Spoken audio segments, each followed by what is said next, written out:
అయితే రోజు ఇక్కడ కూర్చుంటారు 15 మంది దాకా. మా గంజాయిలు తాగుడు, సిగరెట్లు తాగుడు భయంకరంగా, అసలు భయం అవుతుంది గల్లీలు ఉండాలంటే. ఎట్లా తిరుగుతురు సార్ మొత్తం ఇదంతా గల్లీ. వాళ్ళ మనుషులే పెట్టిండు, వాళ్ళు కబ్జా చేసిండు, 15 మందిని పెట్టిండు. ఆడే దానం నాగేంద్ర గాడో ఎవడో వాడి మనుషులు పెట్టిండు. పెట్టి మమ్మల్ని ఇట్లా భయం పెడుతుండు.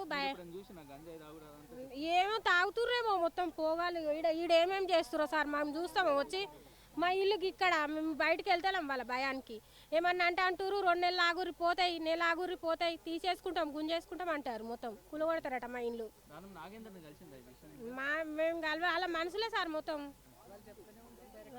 వాళ్ళ మనుషులు చేస్తుర్రు. ఇక ఏముంది ఇప్పటిదాకా సార్కి కూడా ఫోన్ చేసిండు, ఎస్ఐ సార్కు. అదే ఎస్ఐ సార్కు. అదే వాళ్ళు పట్టుకున్నాం కదా సార్ ఆడ ప్రజావేదిక కాడ. అయితే ఫోన్ చేసి వాళ్ళ మనుషులే అట్లా చేస్తుర్రు, మొత్తం భయం అవుతుంది.